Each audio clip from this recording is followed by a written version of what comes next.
How you loving? How you loving? How you loving? Welcome. We are reading the entire Bible.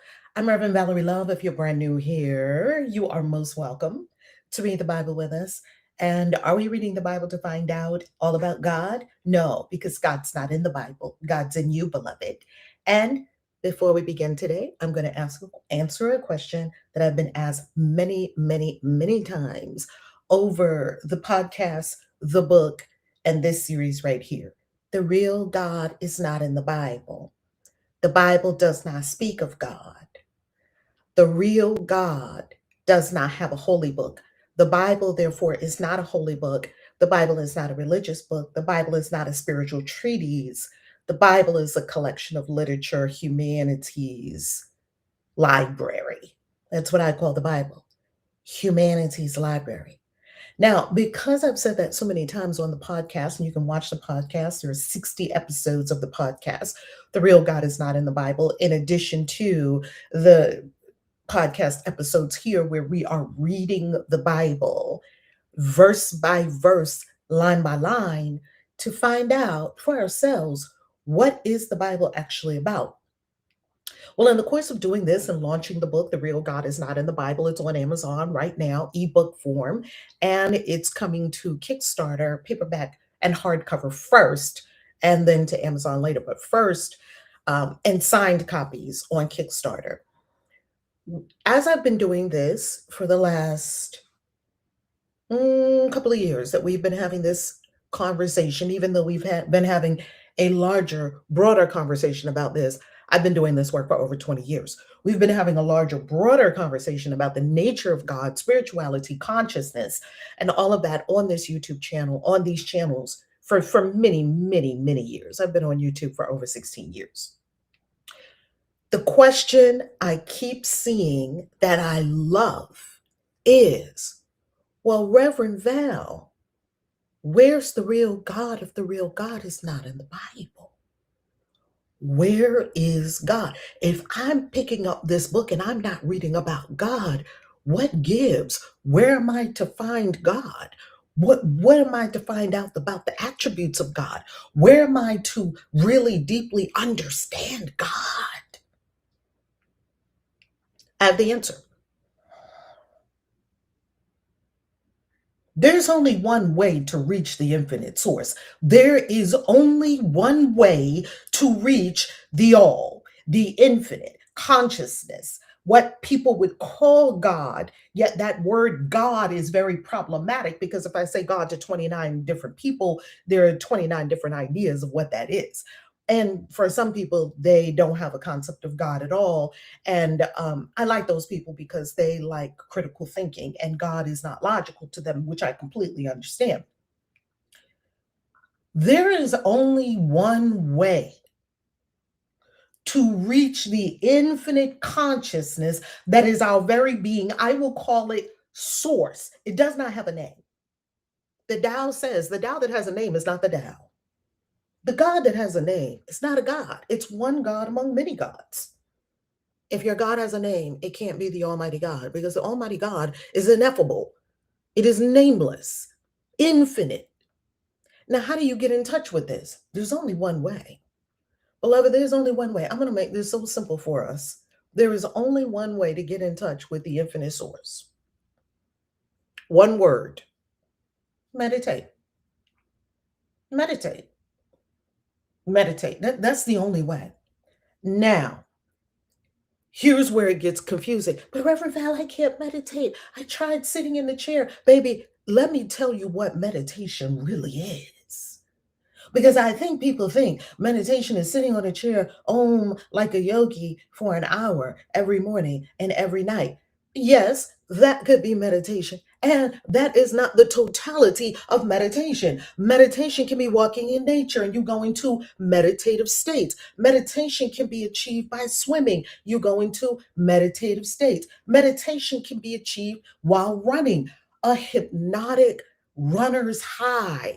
Meditation can be experienced sitting at the beach watching the sunset on Maui. Everyone on the beach was in a meditation. Baby, broaden your idea of meditation.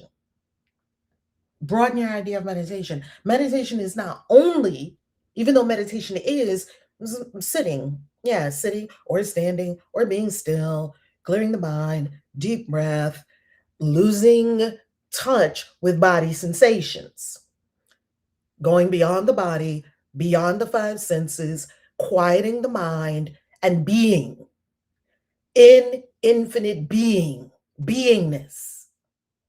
Now, I've got to tell you something. All the joy you're looking for is right in that. All the love you are looking for, the love you are seeking is there. All the bliss, the beauty, the euphoria, the orgasmic oneness, that's how you achieve it. And the more you do it, you could experience meditation by chanting. You could experience meditation by sound bowls. You can experience meditation by yoga. Yoga means union of the mind, the body, the breath, the spirit, the heart.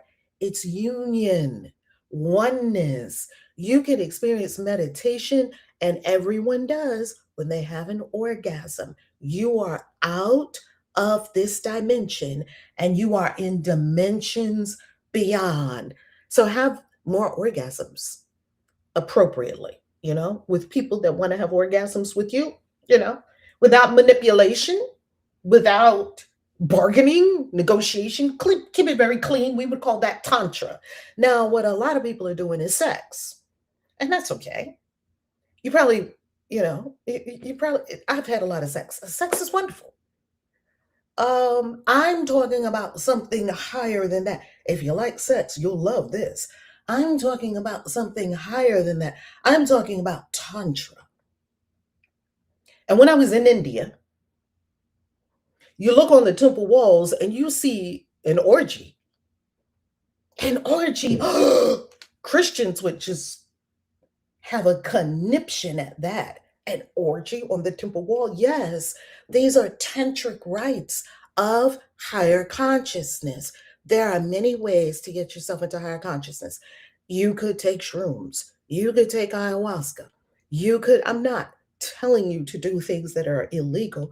I'm sharing with you ideas on how to reach God. There's only one way, baby, because God is in your mind. So you keep thinking, I'm going to pick up a Bible. This is my Gnostic Bible. I'm going to pick up a Bible and I'm going to read all about God and I'm going to be so close to God. No, you're not.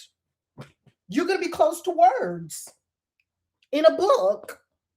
You're going to be close to doctrine that they teach in church from the book.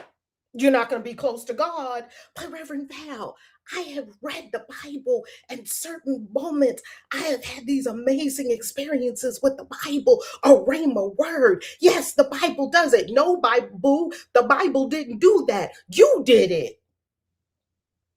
You activated your own God powers and then you placed all the power outside yourself on a book.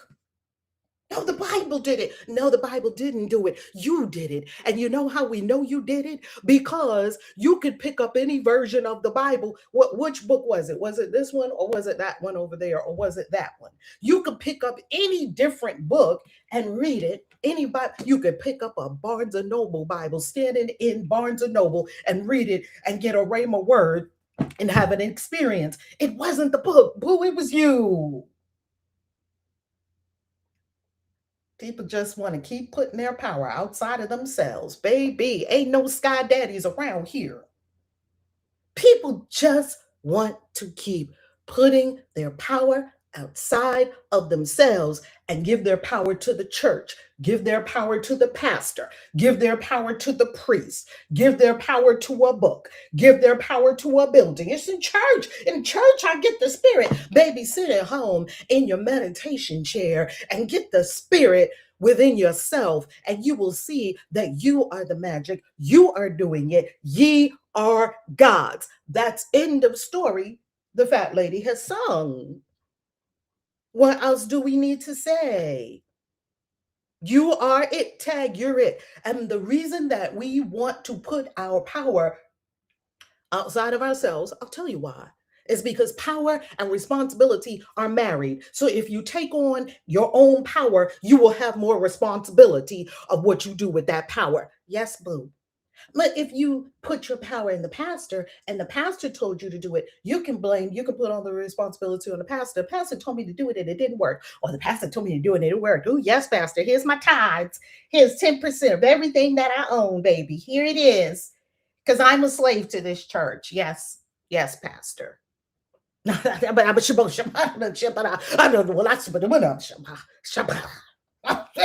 Glory. Baby, you got the glory inside yourself. You better activate it. It's not in a building. It's not in a book. It's not outside of yourself. There's one way to reach God. Close your eyes, turn off your five senses, turn within, lose your connection to the body, get rid of your thoughts, and there's God. Oh, well, God was here all along. There's God. There, right there. There's God. There's God. So we look at is it over there? Is it over there? And all you're seeking and all you're searching is just bringing you further away from the thing. Because all along you were it, beloved. All along you were it. It was right here all along. Ooh, Reverend Val, you are preaching today. Baby, I'm going to ring the bell for myself. And I don't care if people super chat or don't super chat. I'm going to give you the truth. You can't reach God from a book. Stop trying. Put all your books down, all your implements, all your put down all your stuff. Turn off your mind. Breathe. Lose your connection to the body just for a moment. Breathe. And boom, here's God. Here's God. Infinite source. So if you don't believe me, I bought something for you. And I want you to read the book called Autobiography of a Yogi. I'm going to give you a couple of quotes right now. Going to give you a quote.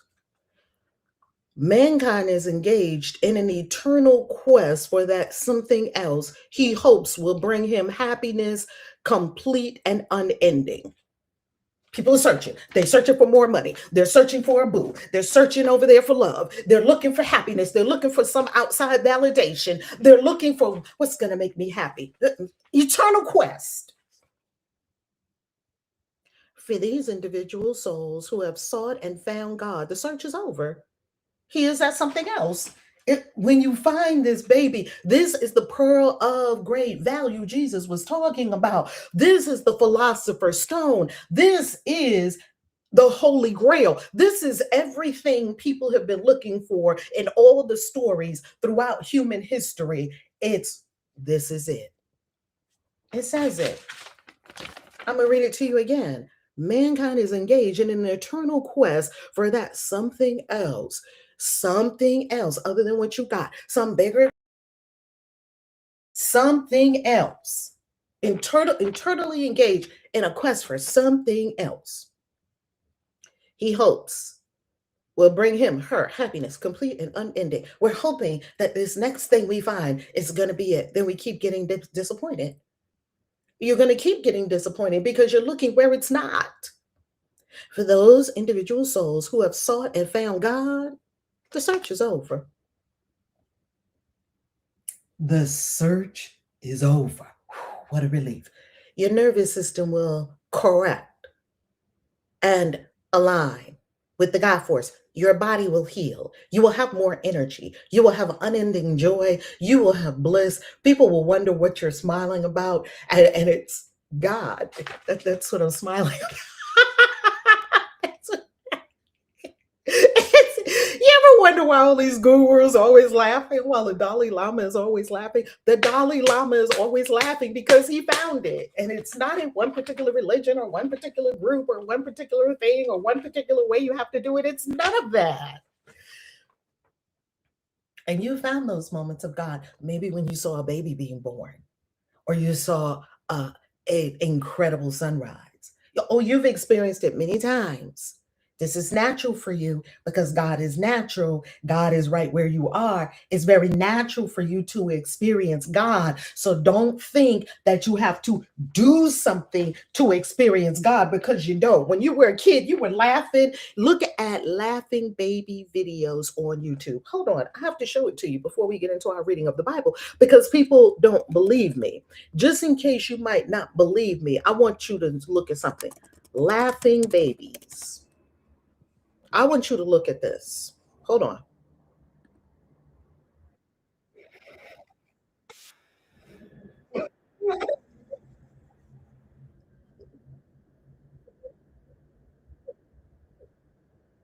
That's God. If you want to know what's God, that's God right there. That's God right there. Hold on.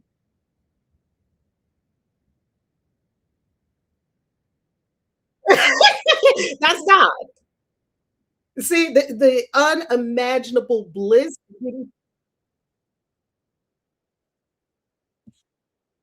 That's why we love babies. Okay, some of that is AI. But hold on, hold on. That one looks like AI to me. But let's look at this.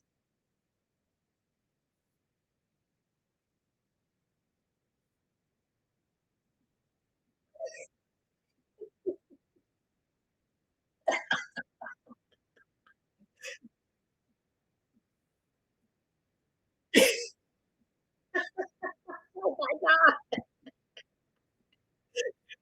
I went, was I on screen share? Hold on, hold on. Oh Lord, I did it again. I was on screen share. Hold on. Oh, we can't see it. This is, hold on.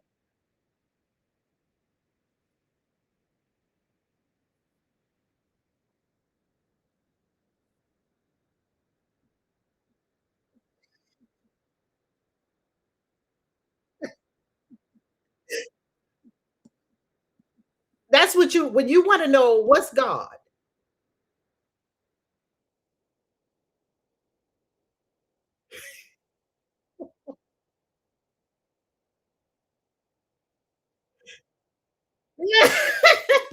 That's God. That's God.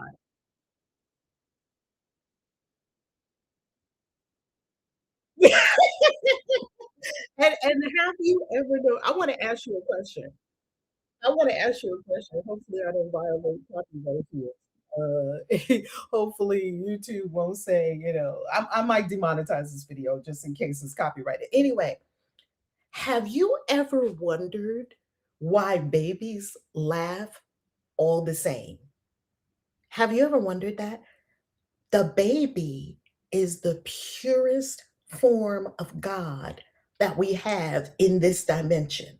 Because all the rest of us, we're so fucking tainted because we grew up and we got jaded and we had a billion experiences on planet Earth that made us not trust and be mean and be angry and be ornery and be stuck and be fearful. And we had a billion different experiences. So by the time you get to be 30, 40, you need some help, usually a therapist or some kind of spiritual system. I had to go to a spiritual system and therapy to unwind all that stuff. It was all crunched up on the inside. I had to unwind all that. Do you ever wonder why? I go to laughing babies all the time.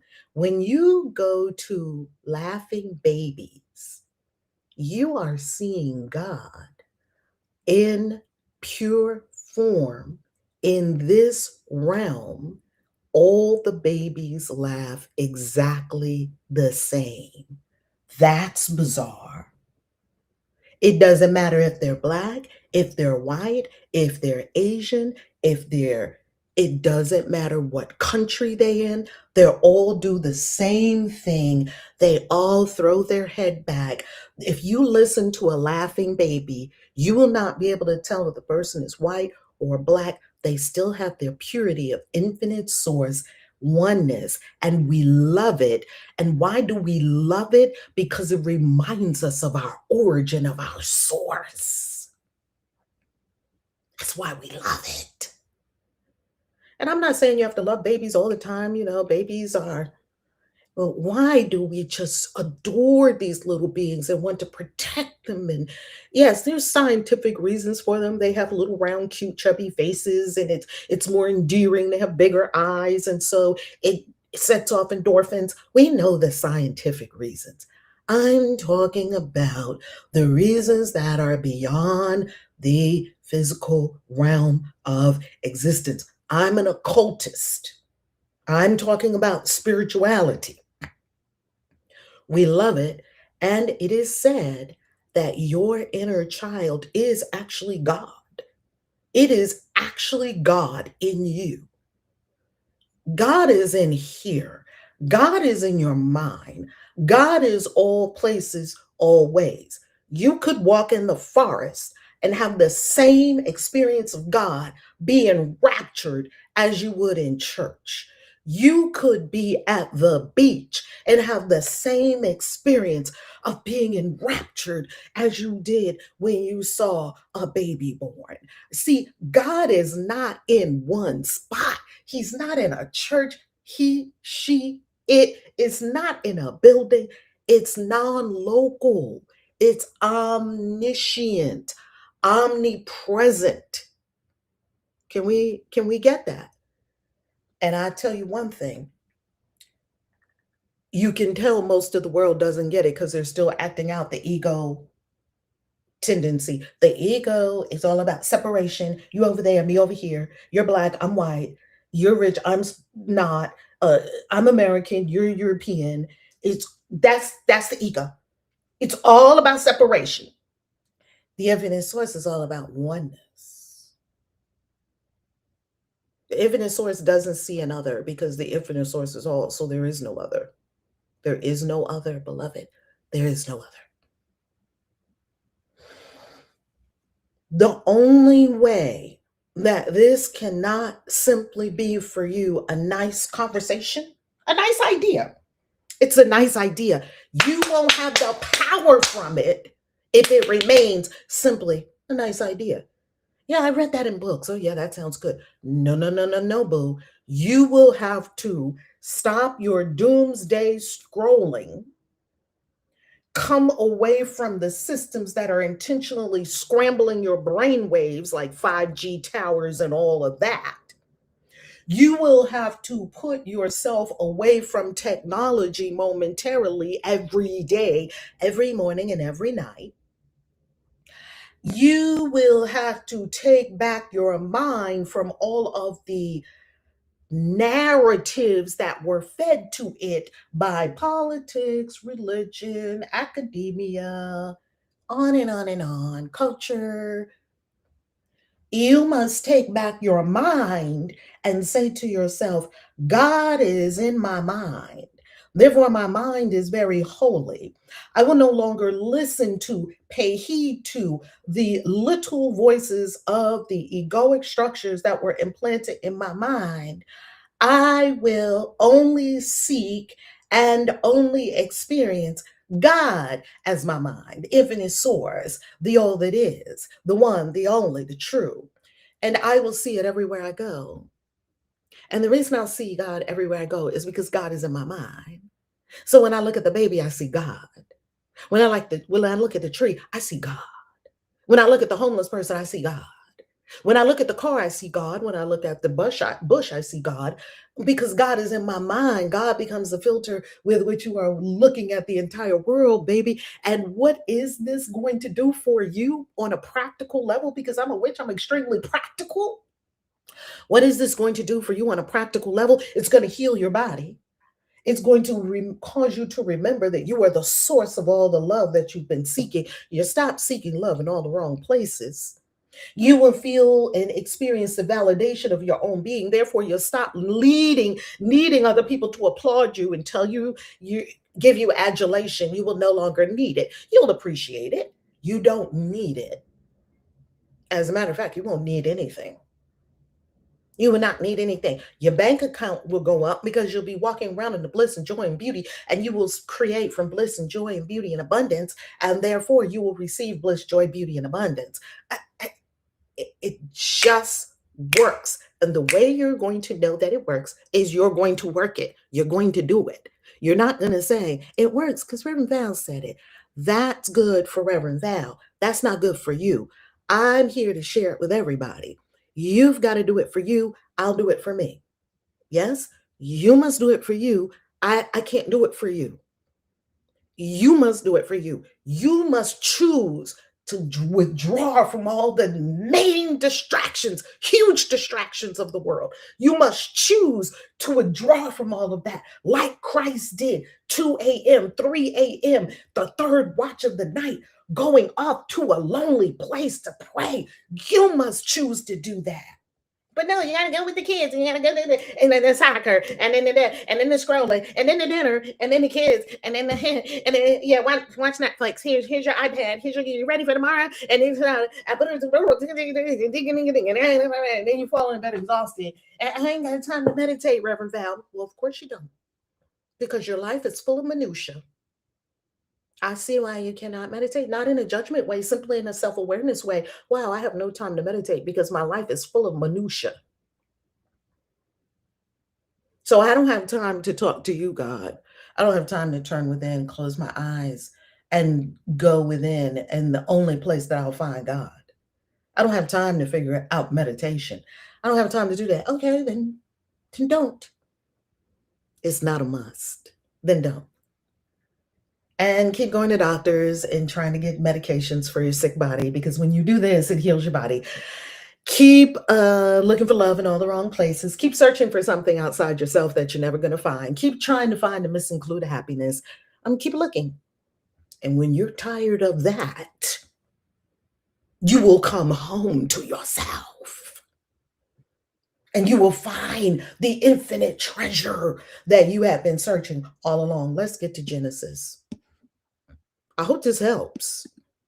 I hope this helps, because I have seen in the comments many times people ask me, well, Reverend Val, where's the real God if the real God is not in the Bible? It's an excellent question, because it denotes seeking. It denotes, I want to know God. It conveys, I want truth. You want truth? Go where they are distracting you from going every single day. Close your eyes within as the doorway to the infinite self. They don't want you to meditate no matter how you try. They're going to scramble your brain, scramble your brain, scramble your brain. That's what they do. Because if everyone became a God being, no one could be ruled. That is the power within yourself, to be a God being. That is your potential. That is your only responsibility on planet Earth, is to become God.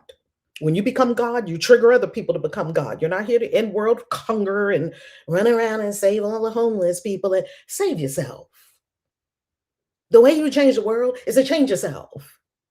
You hear all these wounded healers. I'm on my soapbox now. We're going to get to Genesis. I promise you. All these wounded healers, you didn't lobby God within your own self. We're going to protest. You didn't protest the ego within your own self. We're going to do a food bank. You didn't go to the bank of infinite consciousness within yourself to fill it up. Then you wouldn't be seeing homelessness. You're seeing problems because the problem is in your mind. You're seeing problems because your mind believes in problems. Change your mind. That is the best you can do for the whole world. Change yourself. Do that first. And then with this ascended awareness and consciousness, you'll know how to serve. You'll know how to apply your gifts. But all these wounded healers running around trying to save the world, nah, I'll pass. Nope. Up there protesting. You're adding to the problem. Sit down and meditate. Before we go further, yes, these are earrings. They were gifted to me on my birthday when my book came out, Witch. When my book, Witch, came out, these earrings were gifted to me. Is that when Harmony gave me these earrings? Harmony gave me these earrings. They are actually real feather earrings. I freaking love them, and they are on Amazon. I will give you the link below. Let's get to Genesis. Screen share. Because, I get so carried away. Sometimes I even don't get the screen share to correct. Let me get this screen share. Here we go. Genesis chapter 27. When Isaac was old, and his eyes were dim so that he could not see. He called Esau, his elder son, and said to him, "My son," he said to him, "Here I am." He said, "See now, I am old. I don't know the day of my death. Now, therefore, please take your weapons, your quiver and your bow, and go out to the field and get me venison. Make me savory food, such as I love, and bring it to me that I may eat and that my soul may bless you before I die." Rebekah heard when Isaac spoke to Esau, his son. Esau went to the field to hunt for venison and to bring it. Rebekah spoke to Jacob, her son, saying, "Behold, I heard your father speak to Esau, your brother, saying, 'Bring me venison and make me savory food that I may eat and bless you before Yahweh, before my death. Now, therefore, my son, obey my voice according to that which I command you. Go now to the flock and get me 2 good young goats from there. I will make them savory food for your father, such as he loves. You shall bring it to your father that he may eat, so that he may bless you before his death.'" Jacob said to Rebekah, his mother, "Behold, Esau, my brother, is a hairy man, and I am a smooth man. What if my father touches me? I would seem to him as a deceiver, and I would bring a curse on myself and not a blessing." His mother said to him, "Let your curse be on me, my son. Only obey my voice and go get them for me." He went and got them and brought them to his mother. His mother made savory food such as his father loved. Rebekah took the good clothes of Esau, her elder son, which were with her in the house, and put them on Jacob, her youngest son. She put the skins of the young goats on his hands and on the smooth of his neck.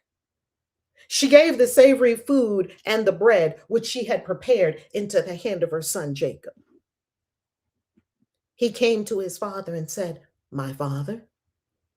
He said, "Here I am. Who are you, my son?" Jacob said to his father, "I am Esau, your firstborn. I have done what you asked me to do. Please arise, sit and eat of my venison, that your soul may bless me." Isaac said to his son, "How is it that you have found it so quickly, my son?" He said, "Because Yahweh your God gave me success." Isaac said to Jacob, "Please come near that I may feel you, my son, whether you are really my son Esau or not." Jacob went near to Isaac, his father. He felt him and said, "The voice is Jacob's voice, but the hands are the hands of Esau." He didn't recognize him because his hands were hairy like his brother Esau's hands. So he blessed him. He said, "Are you really my son Esau?" He said, "I am." He said, "Bring it to me, bring it near to me, and I will eat of my son's venison, that my soul may bless you." He brought it near to him and he ate. He brought him wine and he drank. His father Isaac said to him, "Come near now and kiss me, my son." He came near and kissed him. He smelled the smell of his clothing and blessed him and said, "Behold, the smell of my son is as the smell of a field which Yahweh has blessed. God give you the dew of the sky, of the fatness of the earth, and plenty of grain and new wine. Let peoples serve you and nations bow down to you. Be Lord over your brothers. Let your mother's sons bow down to you. Cursed be everyone who curses you. Blessed be everyone who blesses you." As soon as Isaac had finished blessing Jacob, and Jacob had just gone out from the presence of Isaac his father, Esau his brother came in from his hunting. He also made savory food and brought it to his father. He said to his father, "Let my father arise and eat of his son's venison, that your soul may bless me." Isaac his father said to him, "Who are you?" He said, "I'm your son, your firstborn, Esau." Isaac trembled violently and said, "Who then is he who has taken venison and brought it to me? And I have eaten of all before you came and have blessed him. Yes, he will be blessed." When Esau heard the words of his father, he cried with an exceedingly great and bitter cry and said to his father, "Bless me, even me also, my father." He said, "Your brother came with deceit and has taken away your blessing." He said, "Isn't he rightly named Jacob? For he has supplanted me these 2 times. He took away my birthright. See, now he has taken away my blessing." He said, "Haven't you reserved a blessing for me?" Isaac answered Esau, "Behold, I have made him your Lord, and all his brothers I have given to him for servants. I have sustained him with grain and new wine. What then will I do for you, my son?" Esau said to his father, "Do you have just one blessing, my father? Bless me, even me also, my father." Esau lifted up his voice and wept. Isaac, his father, answered him, "Behold, your dwelling will be of the fatness of the earth and of the dew of the sky from above. You will live by your sword, and you will serve your brother. It will happen when you will break loose that you will shake his yoke from off your neck." Esau hated Jacob because of the blessing with which his father blessed him. Esau said in his heart, "The days of mourning for my father are at hand. Then I will kill my brother Jacob." The words of Esau, her elder son, were told to Rebekah. She sent and called Jacob, her youngest son, and said to him, "Behold, your brother Esau comforts himself about you by planning to kill you. Now, therefore, my son, obey my voice. Arise, flee to Laban, my brother, in Haran. Stay with him a few days until your brother's fury turns away, until your brother's anger turns away from you, and he forgets what you have done to him. Then I will send and get you from there. Why should I be bereaved of you both in one day?" Rebekah said to Isaac, "I'm weary of my life because of the daughters of Heth. If Jacob takes a wife of the daughters of Heth, such as these of the daughters of the land, what good will my life do me?" Genesis chapter 28. Isaac called Jacob, blessed him, and commanded him, "You shall not take a wife of the daughters of Canaan. Arise, go to Paddan Aram, to the house of Bethuel, your mother's father. Take a wife from there, from the daughters of Laban, your mother's brother. May God Almighty bless you and make you fruitful and multiply you, that you may be a company of peoples, and give you the blessing of Abraham, to you and to your offspring with you, that you may inherit the land where you travel, which God gave to Abraham." Isaac sent Jacob away. He went to Paddan Aram to Laban, son of Bethuel the Syrian, the brother of Rebekah, Jacob's and Esau's mother. Now Esau saw that Isaac had blessed Jacob and sent him away to Paddan Aram to take him a wife from there, and that as he blessed him, he gave him a command saying, "You shall not take a wife of the daughters of Canaan." And that Jacob obeyed his father and his mother and was gone to Paddan Aram. Esau saw that the daughters of Canaan didn't please Isaac his father. So Esau went to Ishmael and took, in addition to the wives that he had, Mahalath, the daughter of Ishmael, Abraham's son, the sister of Naboth, to be his wife. Jacob went out from Beersheba and went toward Haran. He came to a certain place and stayed there all night because the sun had set. He took one of the stones of the place and put it under his head and lay down in that place to sleep. He dreamed and saw a stairway set upon the earth, and its top reached to heaven. Behold, the angels of God were ascending and descending on it. Behold, Yahweh stood above it and said, I'm Yahweh, the God of the God of Abraham your father, and the God of Isaac. I will give you the land you lie on to you and to your offspring.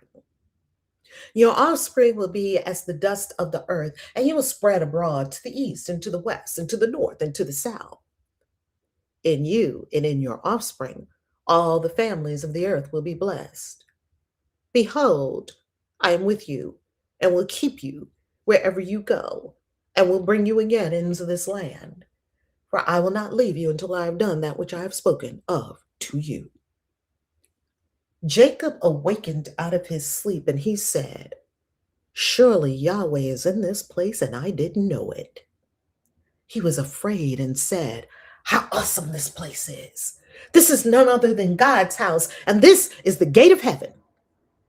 Jacob rose up early in the morning and took the stone that he had put under his head and set it up for a pillar and poured oil on its top. He called the name of that place Bethel, but the name of the city was Luz at the first. Jacob vowed a vow, saying, if God will be with me and will keep me in this way that I go, and will give me bread to eat and clothing to put on, so that I come again to my father's house in peace, and Yahweh will be my God, then this stone, which I have set up for a pillar, will be God's house. Of all that you will give me, I will surely give a tenth to you. By the way, in the cult of Jehovah's Witnesses, they call their world headquarters, when I was there, Bethel, which was positioned on the planet in New York, Brooklyn. And we used to call it Brooklyn Bethel. And we used to go to Bethel, and there were people living there who had volunteered to live there and do manual labor for 6 days a week for something like $20 a week, from about 8 a.m. in the morning to about 6 p.m. in the evening, full-time job, 6 days a week, and to go out to different congregations and be what's called a Bethelite in the congregations. And if you were in the cult of Jehovah's Witnesses, please put in the comments what it's like to be a Bethelite, what you remember of that world.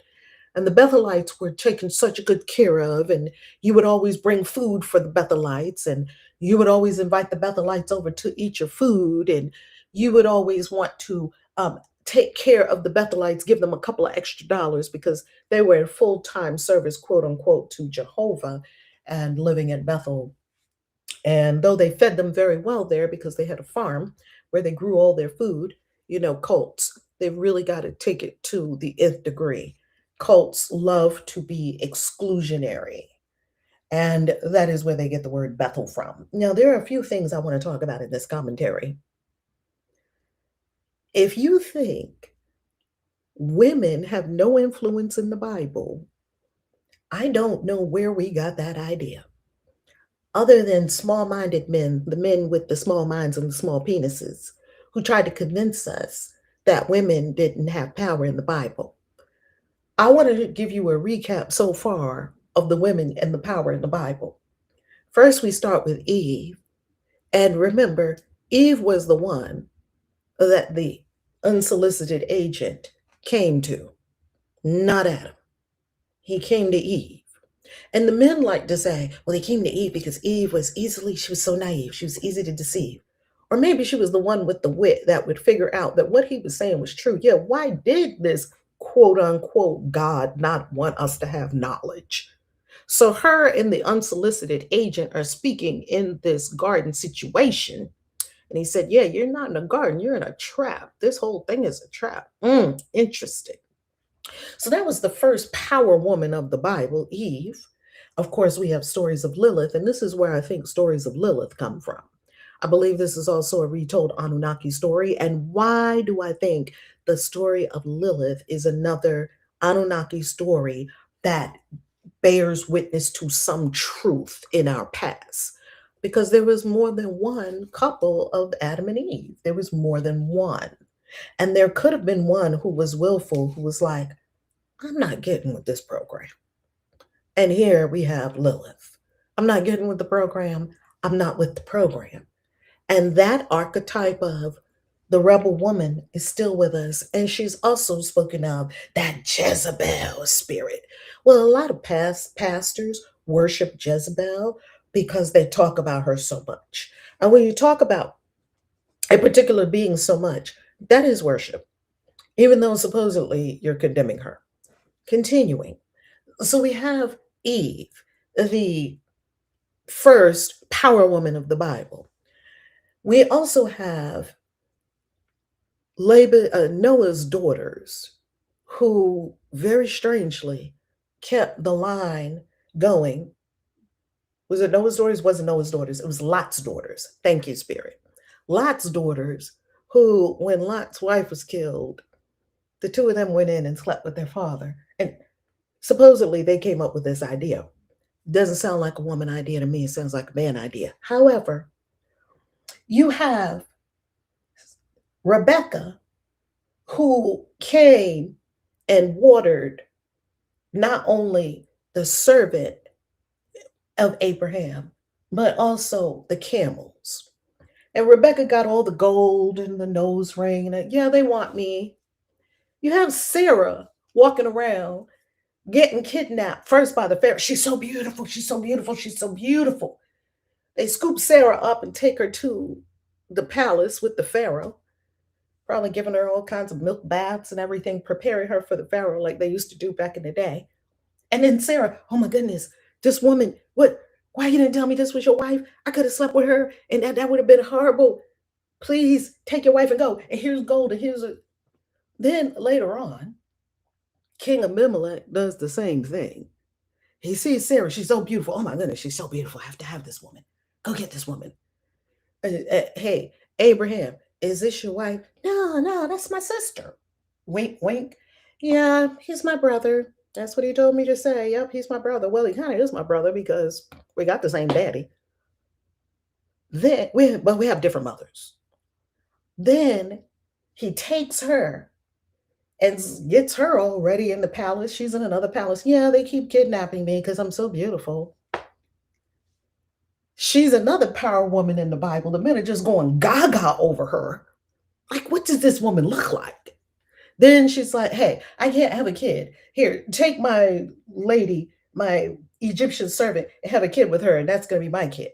Abraham's like, okay, I'll sleep with Hagar. I'll sleep with the Egyptian one. Yeah, it's a hard job. Somebody's got to do it. Okay, Abraham.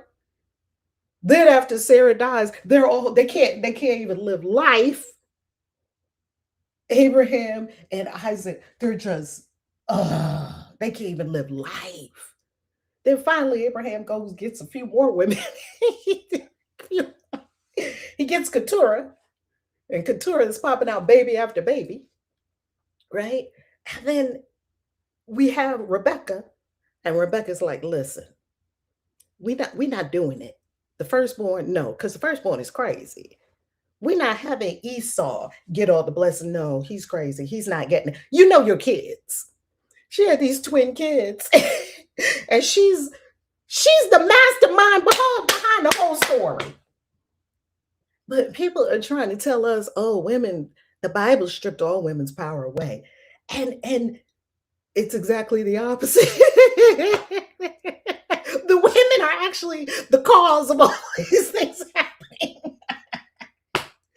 It is exactly the opposite. Hello? That's exactly what it is. I think it's called gaslighting. That's exactly what it is, dear. They tried to tell us that the women don't have any power in the Bible when all these things that are going on is because of the women. If you took all the women out of the story, you would have no story. So in this story, the power woman is Rebecca. She's not like that. And she's hearing everything. She's watching everything. She's orchestrated everything from behind the scenes. Now listen, we're going to have to fool your daddy because your daddy loves Esau. He loved Esau from the time Esau was born. and I love you, and you know how we do. And I'm gonna make sure you get the blessing. So this is what we're gonna do. We're gonna fool your daddy. Fool our daddy. Yes. Now listen to me. Don't fight me on this one. I got you. She done came up with a whole scheme to get the birthright and the blessing to the one she favored, to Jacob. Yeah, it's going to be Jacob. It's going to be Jacob. Not going to be Esau. It's not going to be Esau. It's not going to be him. Because I don't want him. I want you to have it. And that's exactly what happened in the Bible. Jacob got it. 12 tribes of Jacob. Well, we're going to read all about them. Jacob got it. Why? Because Rebecca said. And Isaac knew something wasn't right. Is this in the story? Isn't this a great story? Now, somebody, put this story together from other ancient myths. Isn't it a great story? I love this story. I don't think it has anything to do with God. To me, it doesn't have anything to do with God whatsoever. I love this story. And the reason I love this story is because it has human dynamics. Twins. This one is really dear to the father. This one is really dear to the mother. The twins don't get along. Let me say something also about the brothers fighting. All the brother fighting stories that we get in the Bible, one brother kills the other brother and whatnot, back and forth, back and forth. Those are all retellings of the Enki and Enlil story. Enki and Enlil forever clashing, forever at each other's throats. Half brothers. They had the same father, different mother. Enki and Enlil forever at each other's throats of the Anunnaki. Forever on different sides. Warring factions. Warring factions in the family. Warring factions. So anytime you have the Cain and Abel story, we're back at Enki and Enlil. Well, the Cain and Abel story is actually more closely based on Inanna, the shepherd, and the farmer. It's one of the ancient Sumerian stories where there's a shepherd and there's a farmer who go head to head competing for Inanna's hand to marry Inanna, to gain Inanna. There's the shepherd and there's the farmer. And sure enough, they clash. That's where the original Cain and Abel story came from. Yet when you really look at these brothers, do you see the repeating motifs in the Bible, motifs? Do you see the repeating motif of 12? Did we see the other day that Ishmael had, oh yeah, the AI agrees, that Ishmael had 12 tribes come from him. 12 tribes, 12 nations. Did you also notice that there's a repeating motif of brother against brother, and one brother wants to kill the other brother? It's a motif. It repeats. Do you also notice the repeating narrative of Yahweh gave us this land, Yahweh gave us this land, Yahweh gave us this land? Now I have a question for you. Why would the all-powerful God of the universe, billions and billions and billions and billions of planets just in our solar system, and billions and billions and billions of solar systems beyond our solar system, there's a tiny patch of land in the Middle East that people are fighting over, and the God of the whole universe is so concerned with this tiny patch of land and making sure this tiny group of people lives on this tiny patch of land. That doesn't add up. I'm not anti-Semitic. I'm saying it's illogical. The God of this whole thing wants one tiny group of people to have this particular patch of land. I don't get it. I don't get it. I do get it if it's a made-up story. And if this group of people made up their origin story and said it came from God, and if you keep repeating a story over and over and over again, eventually it will sound true. Before we wrap up, there's a couple of things I want to show you. Let's go on screen share. because we started with meditation. And I want to show you a book on Amazon that will absolutely the autobiography of a yogi. Here it is. Paramahansa Yogananda, whom I read to you this morning. Paramahansa Yogananda, whom I visited, minimize this, whom I visited, minimize that, whom I visit. Oh, I'm not signed in? Okay. I'm going to get you a link. It doesn't have to be an affiliate link. Actually, I'll just get you the link to my store, to my Amazon storefront, my Amazon store. And if you would be so kind as to use my Amazon storefront, um,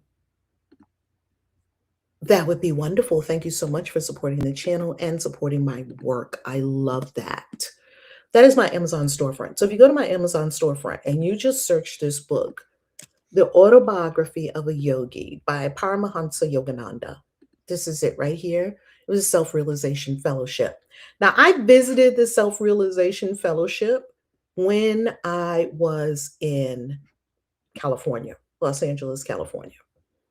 And I've got to tell you, it was, I can't say that that one visit there was life-changing. I would say it was awakening. It was an awakening. I had an awakening there. It's in California, or at least it was in California when I went, the Self Realization Fellowship. It is extraordinary. Now, I do know that they used to have lessons that they could send you through the mail if you wanted to be a student of the teachings of Paramahansa Yogananda. And he teaches a very special type of yoga called Kriya Yoga, Kriya. Or it might be Kriya. If I'm not pronouncing it correctly, please let me know. And this book, if you don't have that awareness of the infinite source as your very being, start with this book. No, God is not in this book either, because God's not in any book. This is a book that will support you in being a yogi, being what we call a swami.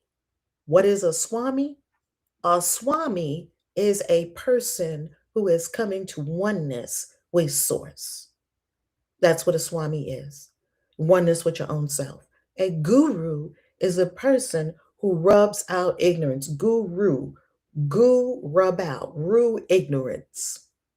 It is literally means a person who rubs out ignorance in our minds. And a swami is literally a person who is one with the infinite self, the infinite source. This is completely opposite to many of the things that they have taught us in church. Church placed all the power outside of you. All we get to do is remember all the power is within. And lastly, if you did love my earrings, these are them. This is where they come from. They are Fash Morris. And I'll link the Fash Morris earrings in all different kinds of colors. Okay. Yes, I will link the Fash Morris earrings because anytime I wear these earrings, people always say, "What? Those are earrings? I thought that was a collar." No, these are actual earrings and they're so light. They're light literally as a feather. And look at that. Are they not the drama that you just need in your life? You just, for all the divas watching, you just need this kind of drama in your life. You just need to walk in the room and act like nothing's going on and you have the most dramatic earrings ever. And you just walk around like nothing. Like I go to the supermarket like this. Yes. All right. Oh, you studied with the Self Realization Fellowship, Reverend Evelyn. I studied with the Self Realization Fellowship in the 90s through the mail. Yes. They have an incredible mail. Yes. Oh, Reverend Evelyn, you are just such the amazing being. And Reverend Evelyn, can you drop in the chat your Substack? Because I get the emails from your Substack and I get to hop over and peek at your Substack. And Reverend Evelyn also ordained at The Interventions Institute for Spiritual Development, founded by Reverend Dr. Yala Van Sant, our glorious teacher, and her beautiful daughter, Jamia Van Sant. So, Reverend Evelyn, could you drop in the chat? So, everyone, Reverend Evelyn is an incredible teacher and an incredible being on the planet. I freaking love Reverend Evelyn. I've known her for years and years and years. So, Reverend Evelyn, can you drop your Substack? Because she is very active on Substack and she's got the goods. You know, you have to be careful about people these days and who's a spiritual teacher and who's not. Because you go on Instagram and everybody want to be a spiritual teacher. Now, do you want the trials of initiation that are required to become a spiritual teacher? Hardly no one wants that. Because it ain't easy. I promise you, I would not be a teacher of all this stuff if I had some other calling on my life. It's too damn hard. It's too damn hard to teach spirituality and do all this stuff because to teach it, you must live it and be it. Your life is your teaching. And it's got to be so, it's not like church where you could just get up and say something and then you can go and have sex and molest people, Donnie MucClurkin. If he did it, I don't know if he did it or not. I don't know. We would innocent until proven guilty in a court of law. But who didn't know Donnie MucClurkin was gay? Who didn't know Donnie MucClurkin was gay? Baby, be gay, get your husband, have some kids, and sing in the church. But church won't allow you to do that. Well, we all know Donnie MucClurkin is gay. Why are we not just acknowledging that Donnie MucClurkin is gay? What's going on with that?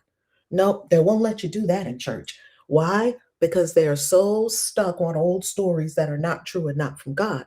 So therefore, they like to hate certain kinds of people, and then they get mad when a person they want to fall from grace. When a person like Donnie MucClurkin is getting with this man or whatever the case may be, and then it comes out later. Stop it! Stop acting surprised. Stop it. Why is church acting surprised? Stop. Y'all need to stop. Church, I'm talking to y'all now. I'm not talking to my enlightened love tubers. I'm talking to the church people. The love tubers, go send this part of the video to the church people. Y'all need to stop. You gonna tell me y'all didn't know that Donnie MucClurkin was gay? Then stop. You gonna tell me that most of your musical directors, you didn't know they was gay? Stop it. You might as well just let gay people in your church and stop being foolish. Just foolishness. It's just foolishness. Okay? Stop the foolishness and help the people of God. Because supposedly that's what you're there for. Supposedly you're there to love the children of God and not judge the children of God for anything that you think might be a sin. Ain't no sin. There's no sin in God's world. No sin whatsoever. I did not say that do whatever you want to do. That's not what I'm saying. Because some small-minded people who do not have spiritual maturity will think that that's what I'm saying. They'll think that I'm saying, oh, do whatever you want to do, because Reverend Val said ain't no such thing as sin. No, baby, I didn't say that. I said there is no such thing as sin. I'll give you the distinction clearly from A Course in Miracles. A Course in Miracles helped me to understand this clearly. On one side of the picture, you have sin, and you have judgment, and you have punishment. Those are ego structures. On the other side, you have God, you have love, you have mistakes, and you have correction. In God's paradigm, you didn't commit a sin. You made a mistake, and a mistake requires correction. We need to be corrected. We get to be corrected many times, and wisdom is learning from your mistakes and your corrections. And you're expected to have many mistakes and many corrections, because if you're in action and if you're doing things and if you're having experiences, you will make many mistakes. And then you need to accept the correction and then learn from the mistake and the correction. Learn, oh, I made that mistake and I got that correction. It's called karma. It's coming back around. It's coming back around. All right. We have known for decades. Phoenix rising. We've known for decades that Donnie MucClurkin was gay. Now, can I ask you a question? Because Donnie MucClurkin is gay, I don't think people put two and two together, family. I don't think people put this together. Donnie MucClurkin is gay. Donnie MucClurkin has gifts like we all do. His gift is singing and moving in the spirit. No one can deny his gifts. You can listen to Donnie MucClurkin if that's your vibe. He's not everyone's vibe. If that's your vibe, I have listened to Donnie MucClurkin's music And it has aligned and resonated with me deeply. And I had an experience within myself as I was listening to it. I didn't say he gave me the experience. Listen carefully to what I'm saying. I had an experience. Wow, it's powerful with Donnie MucClurkin. He has a gift. As gifts moves us. Yes, my son, he's a painter. He has that gift of artistry. And people look at his work and they go, oh, right? I have a gift of writing and speaking. And when people tell me that when I speak, things happen, oh, that's all God.